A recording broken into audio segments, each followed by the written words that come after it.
Hello guys, welcome to my new blog channel. আমার first blog দেখার জন্য সবাইকে ওয়েলকাম জানাই। আমি পূর্ব মেদিনীপুরের ছোট গ্রামে বাস করি।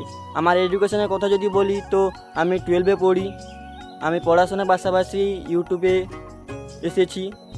তো তোমরা ভালো করে জানো, কোনো ক্রিয়েটরকে আগে বাড়ানোর জন্য কিছু সাপোর্টের প্রয়োজন, কিছু সাহায্যের প্রয়োজন। তোমরা সবাই আমাকে সাপোর্ট করবে এবং শেয়ার করবে, কমেন্ট করবে।